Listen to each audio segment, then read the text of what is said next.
নমস্কার সবাইকে, welcome to my blog. আর আজকে বৃহস্পতিবার দিনের সকাল, যদিও বুধবার দিন রাতে মানে গত রাতে আমি বেশ রাত্রিরে ঘুমিয়েছি। আসলে এই কদিন মাধ্যমিকের খাতা পাওয়ার পর থেকে খাতা দেখার তো একটা চাপ আছে, তার মধ্যে বাড়ি গিয়ে আমার 3 দিন এমনিই চলে গেছে, তো টাইমের মধ্যে খাতাগুলো দেখে দিতে হবে। আমি রাত জেগে জেগে দেখা ছাড়া আর কোনো উপায়ই নেই, কারণ দিনতে স্কুল থাকে আর বিভিন্ন কাজ, আর কিয়ানের সামনে বসে বসে ভেবে করে খাতা দেখা খুব একটা হয়ে ওঠে না। তো যার জন্যে এই যে রাতে রাতে খাতা দেখছি, তা সত্ত্বেও আজকে সকাল 7টার সময় উঠতে খুবই কষ্ট হচ্ছিল, কিন্তু না উঠে কোনো উপায় নেই, কারণ আজকে কিয়ানের রিপোর্ট কার্ড দেবে স্কুল থেকে। এই কয়েকদিন আগেই পরীক্ষা শেষ হলো, মাঝখানে 5 দিনের গ্যাপ, তার মধ্যে আবার রিপোর্ট কার্ড দেবে। মানে মা হওয়ার পর থেকে সারাক্ষণই যে একটা চাপা টেনশন উত্তেজনাতে কাটাতে হয়, সেটা কিন্তু এখন বেশ বুঝতে পারছি। এই তো সবে পরীক্ষা শেষ হলো, পরীক্ষার সময় এক টেনশন, কেমন পরীক্ষা দেবে, আর আজকে হচ্ছে রিপোর্ট কার্ড দেবে। যদিও আমি খুব বেশি এসব নিয়ে চিন্তিত নেই, জীবনে বহু পরীক্ষা আসবে যাবে, সুতরাং যা করবে, তবে আমি চেষ্টা করেছি যতটুকু, বা ও যতটুকু চেষ্টা করেছে তাতে যেটুকু যা হয় ওই আর কি। আর সকালবেলা দেখতেই পেলে উঠে নিজের চাও বানানো হয়ে গেছে, ডিটক্স ওয়াটারও খাওয়া হয়ে গেছে, আর এখন ডালটা সেদ্ধ বসিয়ে দিয়ে চাটা ছেঁকে নিচ্ছি। আর ছেঁকে নিয়ে একটু বসে চা খেয়ে তারপরে কিন্তু রেডি হয়ে বেরোবো, মানে সকাল সকাল যতটুকু কাজ গুছিয়ে রাখা যায়, কারণ ওর স্কুল থেকে আবার আসবো, তারপরে আবার একটু রান্না করা, আর তারপরেই কিন্তু আবার নিজের স্কুলের জন্য রেডি হওয়া, প্রত্যেক দিনের যা ডিউটি। আর এই তো চা খাওয়ার পরে দেখছি ডালটাও এসে সেদ্ধ হয়ে গেছে মোটামুটি, তো ডালটা আমি নামিয়ে রেখে এখন ভাতটা বসিয়ে দিয়েছি, আর ভাতটা এভাবে হতে থাকবে, আর আমি ততক্ষণে রেডি হয়ে গেছি, মাই ভাতটা নামাবে। আর চলো তাহলে এবার বেরোনো যাক। তার আগে কি আনে, দুটো আই কার্ড নিয়ে নিতে হবে, কারণ ওদের স্কুলের রুলস, আই কার্ড আগের বছরটা জমা দিতে হবে, তারপরে রিপোর্ট কার্ড নিতে হবে। আর এই যে সকাল সকাল কি আন কিন্তু এখন ঘুমোচ্ছে। আমি রেজাল্ট আনতে যাচ্ছি, যাবে তুমি? যার রেজাল্ট তার হুঁশ নেই, সে একদম বিন্দাস ঘুমাচ্ছে, আর মায়ের এদিকে ঘুম নেই। সকাল সকাল উঠে রেজাল্ট আনতে যাচ্ছি। ওদের স্কুলে টাইম দেওয়া ছিল 8টা থেকে 8:30, তো আমি বেরোতে 8:05 মতো বেজে গেছে। যদিও স্কুলে খুব বেশি সময় লাগেনি, তারপরে ওখান থেকে চলে গেছিলাম বাজারে, কারণ আমার মতো ব্যস্ত মানুষের কোনো সময়ের ফাঁকা নেই। এসেছে, ওঠো, রেজাল্ট এসেছে, ওঠো আমো, রেজাল্ট এসেছে। এই আমো, রেজাল্ট এসেছে, উঠে এসো, পাপাকে জানাতে হবে, উঠে এসো। এই আমো, আরে দেখতেই পেলে যথাসাধ্য চেষ্টা করেও তাকে কিন্তু ঘুম থেকে ওঠানো গেল না, কারণ এইসব রেজাল্ট নিয়ে তার কোনো মাথা ব্যথা নেই। যদি স্কুল টাইম হলে ঠিক লাফ দিয়ে উঠে যেত, যাক ওইটুকু সচেতনতাই যথেষ্ট। এই বয়সে রেজাল্টের কী বা বোঝে, যাক পরে উঠে যখন ওকে বললাম যে রেজাল্ট এসছে, তুমি ও কিন্তু সব খেয়াল করেছে, আমরা বলেছি যে কত পেয়েছে কি করেছে বা কিছু, তখন কিন্তু ঘুম থেকে উঠে বলল না ঠিকই আছে। আমি বললাম না আর একটু ঠিক হতে পারতো, বললো না যথেষ্ট ভালো হয়েছে। আসলে ওর বয়সে আমরা তেমন কিছু বুঝতামই না রেজাল্টের, আর এই বয়সের ভালো খারাপ রেজাল্টে কোনো কিছুই যায় আসে না।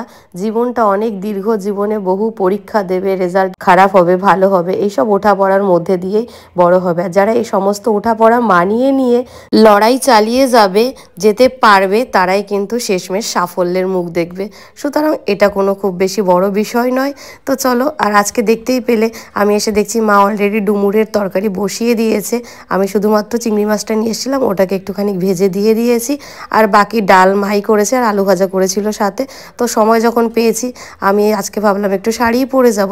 আর এই শাড়িটা, এটা কিন্তু আমার বিয়ের গায়ে হলুদের শাড়ি, কোনো দিনও পরি না, আজকে একটু সাহস করেই পরে যাচ্ছি। যদিও এই হলুদ রংটা আর এই বয়সের জন্য নয়, নতুন বিবাহিত মেয়েদের জন্যই ঠিক আছে, যদিও আমার বিয়ের বয়স হয়ে গেছে 10 বছর। তো 5 ঘন্টা 30 মিনিট কি হ্যাঁ তো টিভি। এই যে কপি এনেছি, এটা টুকে নাও। ওই যে বেঙ্গলিটা, ওইটা আজকে আছে, এটা বেঙ্গলি লিখতে হবে, টুকতে হবে। আর যে আগের দিনে, হ্যাঁ বাকিগুলো টুকে নিতে হবে। চলে এসো, আমি কাজ করিয়ে দেবো তোমাকে এখন, ঠিক আছে? ওকে, তুমি হেল্প করবে।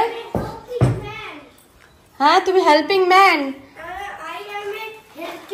এখন বাজে সন্ধ্যে 5:30, আর ওকে দিতে যাচ্ছি টিউশনে। ব্যাগ নাও, শুজ নাও।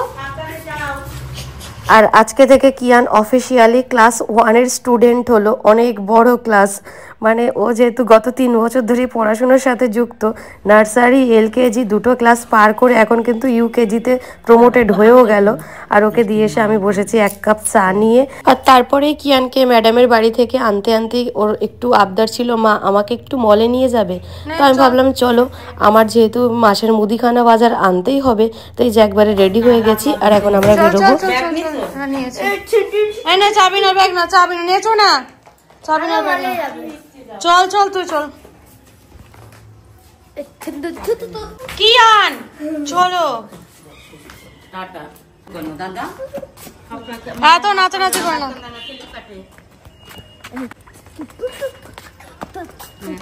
চলো। তো আমরা মুদিখানার দোকানে ব্যাগ আর লিস্টটা দিয়ে এখন আমরা একটু মলে যাচ্ছি। আর ওর মলে গিয়ে বেশি কিছু না, ওই একটা যে কোনো রাইডে চড়া, ব্যাস চলে আসা। চলো যেতে হবে না, বাড়ি চলো। চলো এইভাবে রেস্ট নেই কেউ। আর দেখতেই পেলে ওর নাকি পা ব্যথা করছিল। তা আমি বললাম যেতে হবে না, বললো না একটু রেস্ট নিয়ে। ওখানে 2 মিনিট দাঁড়ালো, তারপরে আবার ছুটতে শুরু করলো। এত ছোটাছুটি করলে পা ব্যথা তো স্বাভাবিকভাবেই হবে, কারণ স্থিরতা তো ওর মধ্যে নেই, সারাক্ষণ শুধু চঞ্চলতা চঞ্চলতা। তো এই যে আমরা সোজা চলে যাই 3rd ফ্লোরে, তারপরে চলে যাই এই যে ওয়ান্ডার জোনে। তো আজকে ভাবলাম আমরা দুজন একটু এয়ার হকি খেলি। না দাদা না, মানে বারে বারে